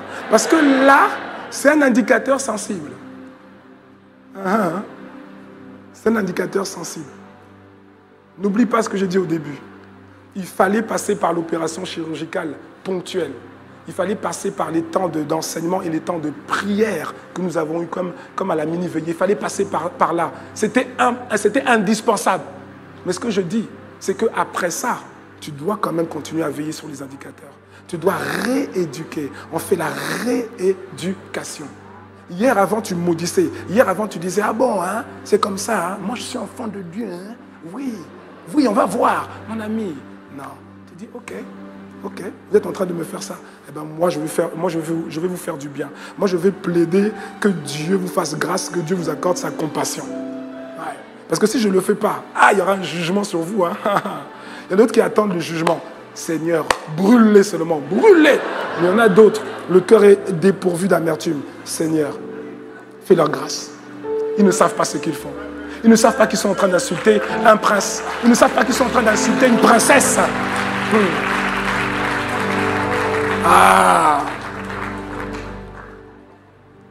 Que quelqu'un dise Amen encore. On avance, je suis bientôt fini. Amen. On a dit que maintenant, c'est à toi de confirmer. C'est à toi de confirmer que l'amertume, mais aussi la peur, ont quitté ton cœur. Alors, je ne pourrais pas tout dire, mais prenons le cas de la peur maintenant. Prenons le cas de la peur. Quand peux-tu confirmer que la peur, là on a vu des éléments sur l'amertume, en fait il y en a d'autres, mais on a vu quand même l'essentiel. Surtout le premier, la joie du Seigneur. Amen. Mais maintenant, quand peux-tu confirmer que la peur a vraiment quitté ton cœur? Que tu en es délivré ou bien qu'elle est en train justement de quitter ton cœur? Quand peux-tu confirmer ça? Eh bien, bien-aimé, tu confirmes que la peur a quitté, ton cœur lorsque tu commences à parler aux situations. Là, on ne parle pas d'amertume, on parle maintenant de la peur, on parle de l'inquiétude. Tu confirmes que la peur a quitté ton cœur lorsque tu commences à parler aux situations. Lorsque tu commences à parler aux montagnes. Alors qu'avant, tu faisais quoi? Avant, tu te taisais. Avant, tu les laissais te parler et t'intimider. Parce que comme le pasteur Yvan l'a dit la semaine dernière, tout tourbillon, toute montagne, tout géant a une voix et parle. Une montagne qui se dresse contre toi, elle parle contre toi. Elle n'est pas seulement là. Un tourbillon qui se dresse dans ta vie, il n'est pas seulement là, il parle aussi contre toi. Est-ce que quelqu'un me suit? Alléluia. Mais le psalmiste a dit une chose. Une chose. Il dit dans Psaume 31, verset 19. Il dit, dis à quelqu'un, il faut imposer le silence à la montagne. Tourne-toi vers quelqu'un d'autre. Dis-lui, il faut imposer le silence à la montagne. Alléluia. Parce que la Bible dit que la foi vient de ce que l'on entend. Et ce que l'on entend vient de la parole de Dieu. Mais ça sous-entend que la frousse vient aussi de ce que l'on entend. Et ce que l'on entend vient de la parole du diable et de tous ses associés. Si tu laisses la montagne te parler, ça ne va pas produire en toi la foi, ça va produire en toi la frousse. Parce que la frousse, c'est une sorte de foi. Mais le psalmiste dit, j'aime ce verset, Psaume 31, verset 19. Qu'elle devienne muette. Non, c'est pas comme ça, c'est...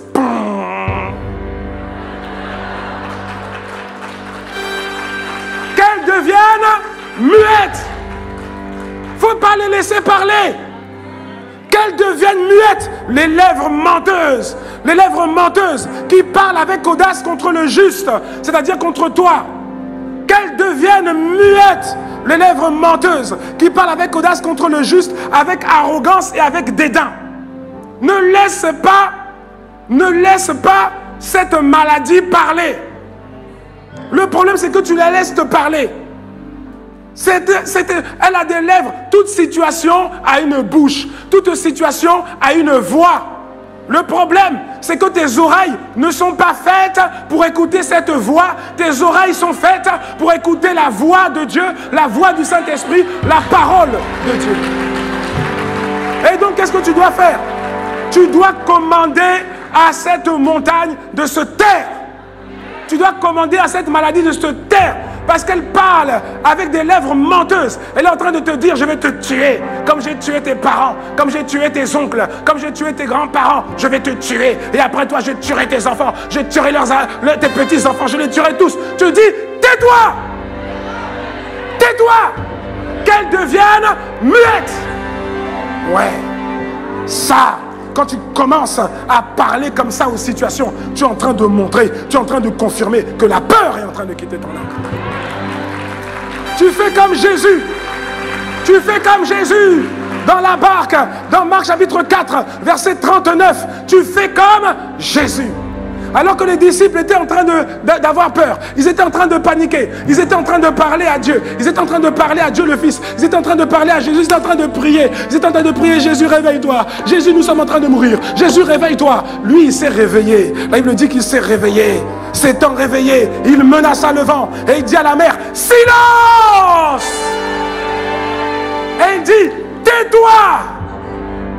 Il dit, tais-toi.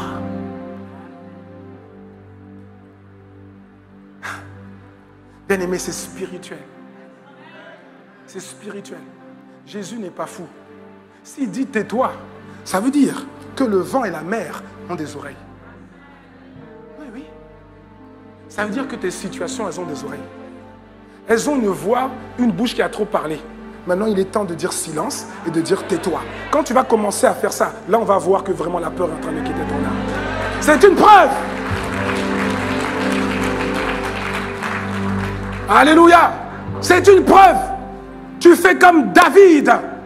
Tu fais comme David. Nous devons faire comme David. À l'époque de David, les enfants d'Israël, pas seulement tous les enfants d'Israël, y compris les soldats, les hauts gradés, les moins gradés, tous, ils ont laissé Goliath parler. La Bible dit que Goliath parlait tous les jours. Il parlait le matin, il parlait le soir. Il parlait. Il avait encore tué personne. Il avait encore tué personne, mais il parlait. Et parce qu'il parlait, tout le monde était dans la peur. Tout le monde. La Bible dit que le Philistin, 1 Samuel 17, 16, le Philistin s'avançait matin et soir. Matin et soir. Matin et soir. Matin et soir, cette maladie te parle. Matin et soir, elle te parle. Matin et soir, cet endettement te parle. Matin et soir, ce surendettement te parle. Matin et soir, cet échec scolaire te parle. Matin et soir, ces pensées de divorce te parlent. Dis-leur, tais-toi. C'est pas elles qui doivent te parler, c'est toi qui dois leur parler. Je dis, c'est toi qui dois leur parler. On les a assez entendus, on connaît déjà leur discours. Tu lui dis, ton disque est rayé, c'est toujours la même chose. Moi, je vais apporter un chant nouveau. Moi, je vais apporter une parole nouvelle, conforme à la volonté de Dieu pour ma vie. Alléluia. C'est toi qui vas te lever pour parler. 1 Samuel chapitre 17, verset 43. 1 Samuel chapitre 17, verset 43. Voyez, dans le combat là, entre Goliath et David, ce n'était pas d'abord un combat physique. Parce qu'avant le naturel, il y a le spirituel. C'est ça qu'il faut comprendre. Il y a le spirituel. Il y a le spirituel. Le Philistin, Goliath s'avance. Le Philistin dit à David, verset 43, le Philistin dit à David, il dit à David, suis-je un chien pour que tu viennes à moi avec des bâtons? Tu viens à moi avec des bâtons? Autrement dit, ce que tu as là, c'est rien. Ah, il minimise le glorieux Saint-Esprit en toi. Ah bon? Et après l'avoir maudit par ses dieux. C'est-à-dire qu'avant même d'avoir enclenché le combat naturel, le combat physique, qu'est-ce que Goliath a fait? Goliath était conscient des réalités spirituelles. Il a d'abord parlé. Il a dit à David. Il a parlé. Il l'a maudit. Et il a dit à David. Il a maudit par ses dieux, ses démons. Et il ajouta au verset 44, viens vers moi. Ça veut dire quoi? Ça veut dire, ose te lever contre moi. Cette maladie a trop dit ça, elle t'a trop parlé. Cette maladie a dit, ose te lever contre moi, ose me résister. Goliath dit, viens vers moi et je donnerai ta chair aux oiseaux du ciel et aux bêtes des champs. C'est ce que cette maladie te dit. C'est ce que ce cancer te dit. C'est ce que cette tumeur te dit. C'est ce que ce kyste, ce fibrome te dit. C'est ce que ces céphalées te disent. Il dit, ose lutter contre moi, tu vas voir, je vais t'achever. C'est comme ça qu'il parle. Hein? On a dit tout à l'heure les langues menteuses, les lèvres menteuses. David a fait quelque chose de différent de tous les autres enfants d'Israël. Les autres, tout ce qu'ils faisaient, c'était ils écoutaient le Philistin parler. Je vais vous tuer, je vais vous tuer, je vais vous tuer, je vais vous tuer, je vais vous tuer, je vais vous tuer, je vais vous tuer. David, il a compris qu'il fallait parler. Et c'est ce que tu comprends aujourd'hui. Toi aussi, tu comprends qu'il faut parler. Je dis, toi aussi, tu comprends qu'il faut parler. David. Oh, j'aime cette parole. D'abord, le Philistin dit à David. Après, ça, c'est le verset 43. Mais le verset 45, c'est David maintenant qui dit aux Philistins. J'aime ça. David dit aux Philistins, tu marches contre moi avec l'épée, la lance et le javelot. Tu crois que tu me fais peur? Non, ça, c'est moi qui ai rajouté. Hein. Tu crois que tu me fais peur? Et moi, je marche contre toi au nom de l'Éternel des armées, du Dieu de l'armée d'Israël que tu as insulté. Aujourd'hui, l'Éternel te livrera entre mes mains. C'est comme ça que tu dois parler. Je t'abattrai. Il dit, je t'abattrai. Je te couperai la tête. Aujourd'hui, je donnerai les cadavres du camp des Philistins aux oiseaux du ciel et aux animaux de la terre. Et toute la terre saura qu'Israël a un Dieu. Alléluia.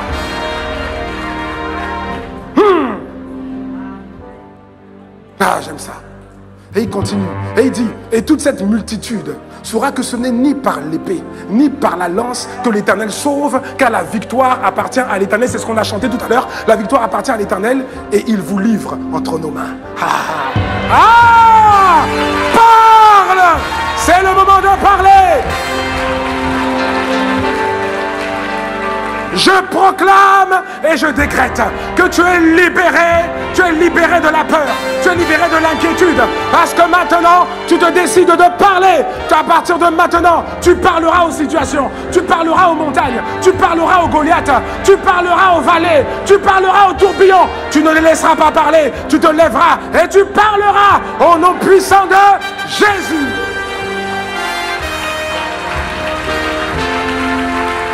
Amen. Et je termine. Tu confirmes. Deuxième élément, bon, il y en a plusieurs, mais là, deuxième élément, on va finir. Tu confirmes que la peur a quitté ou est en train de quitter ton cœur lorsque tu opposes la vérité face à la réalité oppressante. Alléluia. Là, tout à l'heure, on vient de dire que tu dois dire à la montagne de se taire. Parce que si tu ne lui dis pas de se taire, elle ne va pas se taire. Quand la Bible dit qu'elle devienne muette, les lèvres menteuses, ça veut dire que si tu te lèves en prière avec la foi et l'autorité, elles vont se taire. Amen. Et maintenant, tu vas prouver, tu vas montrer que la peur a quitté ton cœur lorsque tu vas opposer la vérité face à la réalité oppressante. Il y a la réalité. La réalité, c'est quoi? C'est ce que tu vois. La réalité, c'est ce que tu vis. La réalité, c'est ce que tu touches. La réalité, c'est ce qui est visible. Quelqu'un me suit? La vérité, c'est ce que Dieu a dit. Donc maintenant, la réalité qui est là, tu vas opposer à cette réalité la vérité. Ce que Dieu a dit par rapport à toi dans cette situation. Tu vas proclamer la vérité. Tu vas parler. Et quand tu vas parler, la vérité, la parole de la vérité va engloutir la réalité pour la rendre conforme à la vérité. Est-ce que tu me suis? Faut pas se taire, hein? J'ai dit, il ne faut pas se taire. C'est-à-dire que tu contredis, je sais pas comment le dire, tu contredis la réalité. Parce que la réalité, si elle n'est pas conforme à ce que Dieu a dit, c'est un mensonge. C'est un mensonge réel. Vous savez qu'il y a des mensonges réels, non? Quand quelqu'un se fait arnaquer, il a subi un mensonge réel. Hein? Ah oui. Donc il y a des réalités mensonges. Amen. Donc maintenant, comme c'est un mensonge, toi tu viens tu viens avec la parole de Dieu. Pas avec tes propres paroles que tu inventes. Non, tu viens avec la parole de Dieu. Tu t'appuies sur la parole de Dieu. Et puis, tu proclames la vérité. Tu confrontes la réalité oppressante avec la vérité de la parole de Dieu. C'est pour ça que Joël a dit, dans Joël chapitre 4, verset 10, on dit ici que vos joyaux, de vos joyaux, forgez des épées, et que vos serpes, et de vos serpes des lances. Et il dit, ce texte-là qu'on connaît, pour la plupart d'entre nous, il dit que le faible dise, non, que le faible dise, et il y a un point d'exclamation, que le faible dise, que le faible dise, voilà, c'est ça. Donc il dit, voilà la réalité, c'est un faible. Quand on te voit, il dit, hein, tu vois, non? On voit, on a dit, c'est pas quand on te voit en fait, c'est le contexte. On veut te faire croire que tu es faible. Ça, c'est la réalité. Mais toi, tu proclames la vérité. On dit, le faible, il est faible dans la réalité. Mais en vérité, Dieu a dit, il est fort. Parce qu'il a dit, je bâtirai mon église. Et les portes du séjour des morts ne prévaudront point contre elle. C'est-à-dire, tu viens avec ce que Dieu a dit. On a dit que tu es faible, toi tu dis, je suis fort. On a dit que tu es malade, toi tu dis, je suis convalescent ou je suis guéri. Alléluia. On a dit que tu es pauvre, tu dis je suis riche. Mais tu dois le dire. Parce que c'est clair, on a dit que le faible dise. Il faut le dire. Tu dois le dire. Tu ne dois pas seulement le penser. Tu dois pas seulement le penser, tu dois le dire. Parce que la parole c'est pas seulement des ondes. La parole, c'est pas seulement un son. La parole est esprit et vie. Et donc il faut saturer l'atmosphère avec la parole. C'est ce que Goliath, c'est ce que la maladie, c'est ce que les tempêtes, c'est ce que les tourbillons font. Ils ont compris, le royaume des ténèbres a compris cette réalité, cette vérité. Satan sait qu'il doit parler pour maintenir l'état de frousse. Tu lui dis, tais-toi. Et maintenant, c'est toi. Tu transformes l'atmosphère. Tu parles, tu parles, tu parles, tu parles. La Bible dit que Dieu soutient toutes choses par sa parole puissante. Dieu ne s'arrête pas de parler. Alléluia. Alléluia. Donc désormais, que le faible dise, que le malade dise, que le pauvre dise, que la stérile dise, je suis, que l'aveugle dise, je vois. Ah, acclame le Seigneur.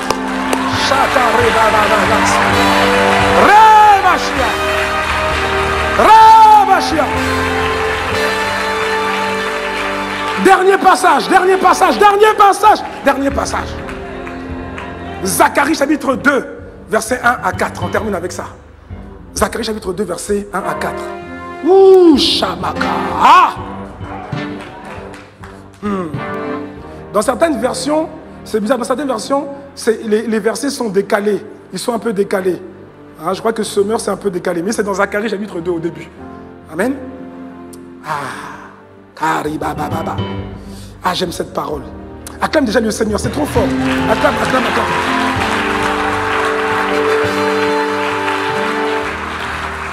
Il y a quelque temps, il y a un de nos conducteurs conducteurs de prière à Bruxelles pour introduire un sujet de prière. Il a pris ce passage.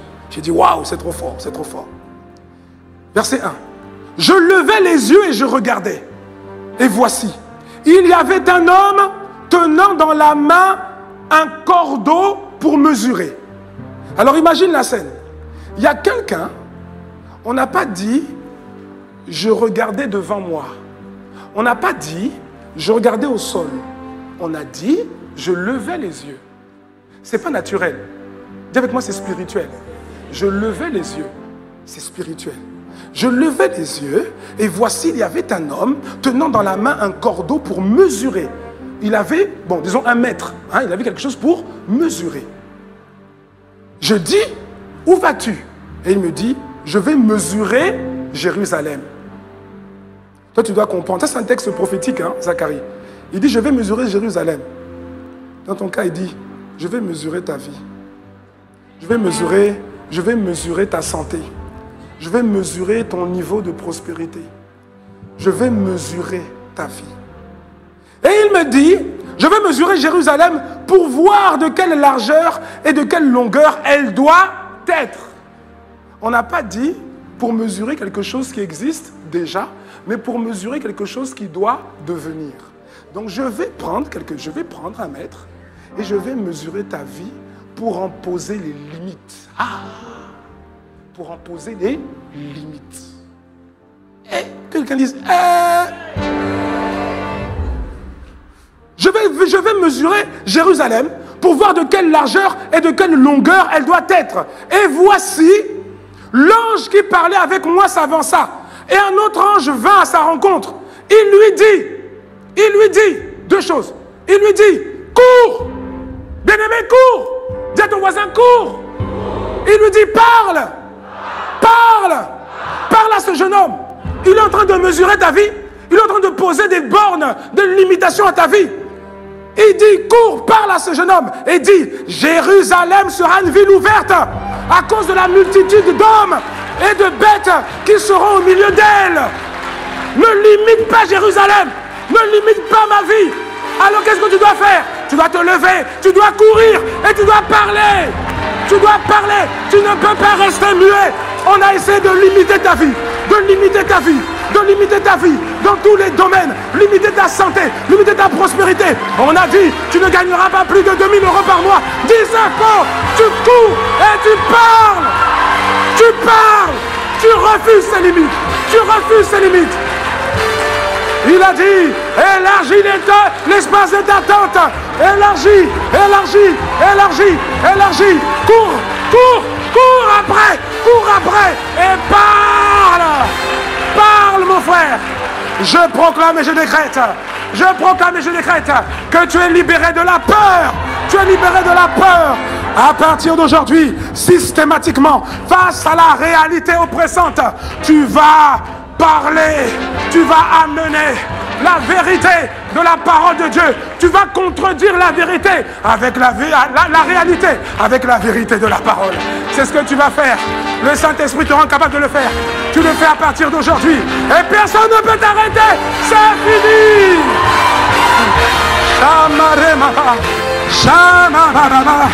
Hey, dis avec moi, je cours. Hey,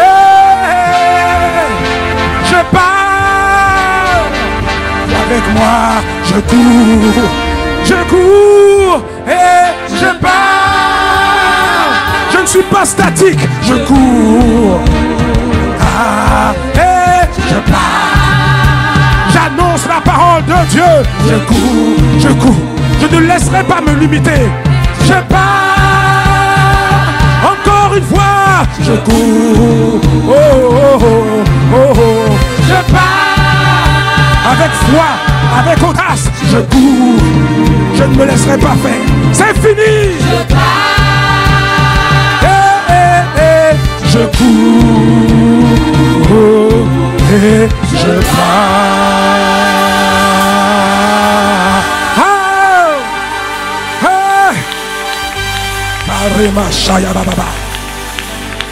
Ça devient ton partage. Ça devient ton partage. Et bien aimé, c'est réel, c'est véritable, mais c'est spirituel. Ce n'est pas naturel. Et même si tu cours, et même si tu parles, mais si tu cours et que tu parles sans que ta voix soit portée par celui qu'on appelle le roi de gloire, par Jésus-Christ, alors ta course et tes paroles sont vaines. C'est la raison pour laquelle, pour pouvoir vivre, pour pouvoir expérimenter ce que nous sommes en train de dire, pour pouvoir expérimenter ce que nous sommes en train de partager, tu dois d'abord te réconcilier avec Dieu. Tu dois d'abord, parce qu'on a dit tout à l'heure, la victoire, on ne court pas après la victoire, on marche dans la victoire et cette victoire s'appelle Jésus-Christ. Alors si tu n'as pas Jésus-Christ et que tu parles à la maladie, que tu parles au Goliath, que tu parles aux montagnes, rien ne se passera. Alors bien-aimé, si tu veux expérimenter ça, où que tu sois dans une église physique, connectée, que tu sois sur internet, que tu sois en direct ou en différé, peu importe. Ce qui compte, c'est la parole, elle est là et c'est la foi. Amen. Alors je vais vous inviter, vous tous, qui voulez expérimenter cela, mais vous ne connaissez pas encore Jésus-Christ. je vais vous inviter à faire cette prière. C'est une simple prière, mais qui est extrêmement puissante. Une prière qui change votre statut spirituel. Une prière qui change votre destinée. C'est la prière d'un cœur repentant qui dit oui à Jésus. Alors je vais vous inviter avec moi, vous qui n'avez jamais fait cette prière, de répéter après moi cette prière. Et si vous la faites avec foi, vous deviendrez les enfants de Dieu. Et ce que nous avons dit sera votre expérience. Alléluia. Alors, je vais vous inviter dans les églises. Ça ne concerne pas seulement Impact Centre Chrétien à Paris-Boissy. Ça concerne toute personne au son de ma voix. En direct, en présentiel, en différé ou connecté. Seigneur Jésus, j'ai entendu ta parole. Et aujourd'hui, je veux me repentir. Seigneur, je veux te donner ma vie. Je te donne ma vie. Je te donne mon cœur. Je t'ouvre la porte de mon cœur. Et je t'invite à rentrer dans ma vie. S'il te plaît, pardonne-moi tous mes péchés. Lave-moi par ton sang précieux. S'il te plaît, Seigneur, transforme ma vie. Et par ton esprit, guide-moi. Conduis-moi dans le couloir de ma destinée. Et fais de moi la personne que tu veux que je sois. Sans toi, je ne peux pas. J'ai besoin de toi.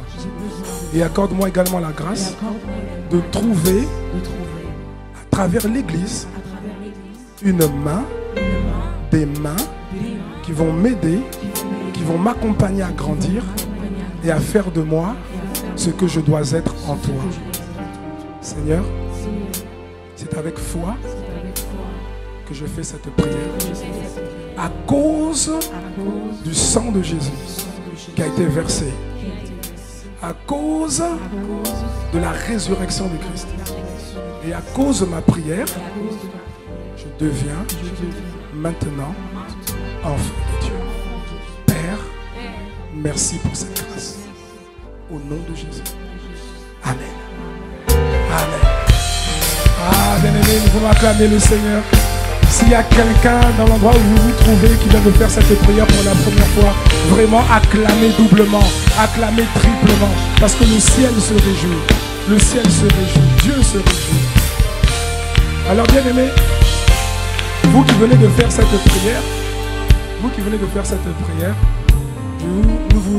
nous voulons être Impact Centre Chrétien, cette main tendue de Dieu vers vous, pour vous aider à grandir, pour vous accompagner dans cette vie nouvelle avec le Seigneur Jésus. Parce que tout seul, vous ne pourrez pas y arriver. Et quand vous regardez dans la Bible, les personnes qui donnaient leur vie à Jésus avaient une église, avaient des personnes qui prenaient soin d'eux pour les faire grandir. Et c'est ce que nous voulons être. Nous voulons être des instruments entre les mains du Seigneur pour vous faire grandir en Christ. Alors, nous voulons vous demander d'envoyer le mot salut. Envoyez le mot salut au numéro qui s'affiche. Voilà, il s'affiche. Le mot salut, il faudra le mettre plus gros parce qu'on ne le voit pas. Le mot salut, pour que personne ne fasse de faute d'orthographe, il doit être plus gros et en couleur. Comme ça, on le verra bien. Le mot salut, S-A-L-U-T. Et vous allez être redirigé vers une salle virtuelle avec des leaders de l'église réels qui vont vous accueillir, qui vont vous expliquer la portée de cette prière que vous venez de faire et qui vont vous expliquer comment l'église Impact Centre Chrétien se propose de vous accompagner dans ce chemin avec le Seigneur. Que vous soyez près d'une église physique ICC, mais même si vous êtes en ligne, même s'il n'y a pas d'église ICC à côté de chez vous, sachez que Dieu nous permettra également de prendre soin de vous et de vous faire grandir en Christ. Église à côté ou pas église, ça ne change rien, c'est le Saint-Esprit qui compte. Amen. Donc n'hésitez pas à envoyer le mot salut. Et pour les bien-aimés qui sont ici, y a-t-il des personnes ici qui ont fait pour la première fois? Oh, je vois une main là-bas, je vois deux mains. On acclame le Seigneur. Voilà. Vous qui avez levé la main, voilà, vous êtes... Vous, c'est physique, on peut vous recevoir maintenant, c'est ça, hein? Voilà, maintenant s'il vous plaît, vous pouvez sortir des rangs Et nous avons nos conseillers qui vont vous accueillir de manière chaleureuse et qui vont vous expliquer la merveilleuse expérience que vous venez de commencer avec le Seigneur Jésus. Amen. Et pour finir, si vous vous êtes connecté pour la première fois à un culte ICC, oui, on acclame le Seigneur pour tous nos bien-aimés, que Dieu vous bénisse. Amen.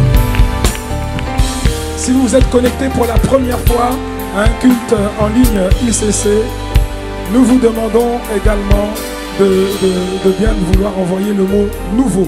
C'est un numéro WhatsApp, vous envoyez le mot nouveau au numéro qui s'affiche et vous serez redirigé vers également une salle virtuelle. Vous serez chaleureusement accueillis et on vous demandera vos coordonnées afin qu'on puisse vous recontacter, même en différé. Amen. Oh, allez-y. Oh, mais ils sont nombreux. On acclame le Seigneur. Merci Seigneur. Ce sont des destinées glorieuses qui commencent. Merci Père. Alléluia. Alors, j'ai parlé de ceux qui se sont connectés pour la première fois, mais également des bien-aimés, vous êtes là pour la première fois physiquement dans un campus ICC. Et avant de terminer, nous voulons prendre quelques instants pour vous accueillir de manière chaleureuse, pour vous souhaiter la bienvenue. Alors si vous êtes là pour la première fois, levez la main afin que nous puissions vous voir. Vous qui êtes là physiquement pour la première fois, des bien-aimés, ah voilà, ils sont là pour la première fois. On vous remet des fanions et nous voulons pour vous qui êtes là, pour vous qui êtes sur internet à distance, nous avons un chant pour vous, un chant que nous voulons célébrer pour vous accueillir de manière chaleureuse.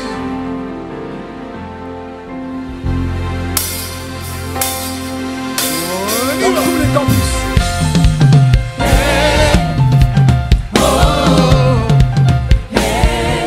Nous disons bienvenue.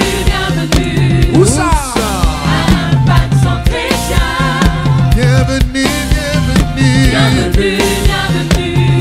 Où ça?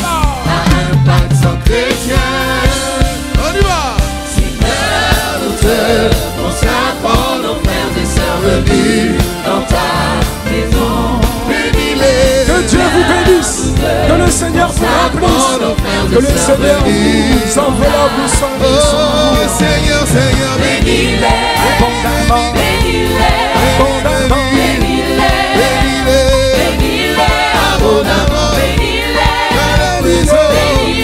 Dans leur foyer, dans leur finance. Seigneur, tu vois, c'est ici rassemblés. Seigneur, tu nous vois tous connectés. Seigneur, tu vois, c'est ici rassemblés. Connectés dans le monde pour te célébrer. Bénissons.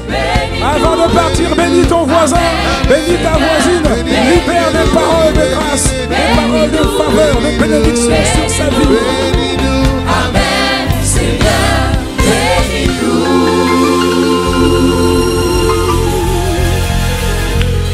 Alléluia. Quelqu'un dise waouh. Il y a de la vie, il y a de la joie dans la maison du Seigneur. Et même si on n'est pas directement dans la maison du Seigneur, quand on est connecté à la maison du Seigneur, il y a de la joie dans votre maison, là où vous qui êtes dans votre salon. Et c'est comme ça tous les dimanches. Alors je ne sais pas où tu étais dimanche dernier. Je ne sais pas à quoi tu étais connecté dimanche dernier. Mais je crois savoir où tu seras dimanche prochain. Je crois savoir à quoi tu seras connecté dimanche prochain. Alléluia. Merci Seigneur. Bien-aimés, nous voulons apprécier ce moment et nous voulons rendre grâce à Dieu. Nous voulons élever la voix et je nous invite, nous tous à élever la voix. Quelqu'un va se dire, mais moi je ne sais pas prier. Bien-aimé, la prière c'est pas, tu n'es pas obligé de faire des rimes, de faire de la prose. La prière vient du cœur, elle vient du cœur. Et tu adresses à Dieu des actions de grâce pour lui dire merci pour le moment que tu viens de vivre dans sa présence avec les bien-aimés frères et sœurs de toutes les églises de la francophonie, les églises ICC. C'est ça la prière.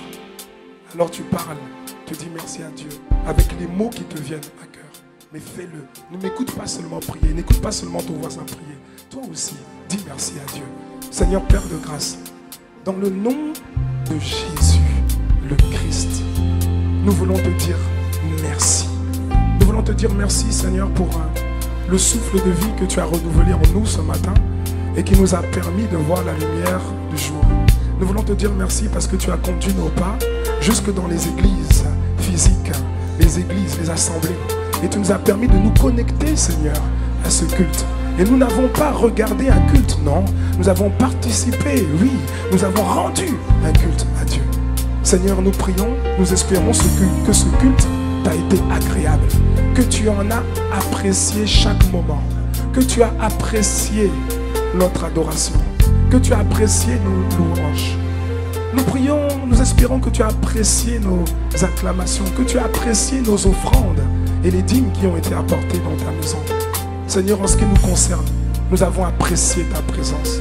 Nous avons apprécié, Seigneur, le toucher du Saint-Esprit. Nous avons apprécié ta parole. Nous avons été restaurés par l'adoration à travers laquelle le Saint-Esprit a renouvelé en nous la joie. Seigneur, merci pour tout. Et nous croyons que cette semaine qui commence aujourd'hui sera une semaine de grâce, une semaine de paix. Une semaine où nous ne laisserons pas l'ennemi vociférer des malédictions à notre égard. Une semaine où nous prenons le contrôle parce que tu nous as donné le pouvoir de marcher sur les serpents, sur les scorpions, sur toute la puissance de l'ennemi sans que rien ne puisse nous nuire. Tu as dit qu'elles deviennent muettes, les lèvres menteuses qui parlent contre le juste. Alors Seigneur, cette semaine, c'est une semaine où nous allons imposer le silence aux montagnes et aux tourbillons. Une semaine où nous allons confronter la réalité oppressante avec la vérité de ta parole. Et nous croyons que nous en sortirons bénis, édifiés, libérés et délivrés. Et par avance, Père, nous te disons merci pour tout. Que toute la gloire te revienne.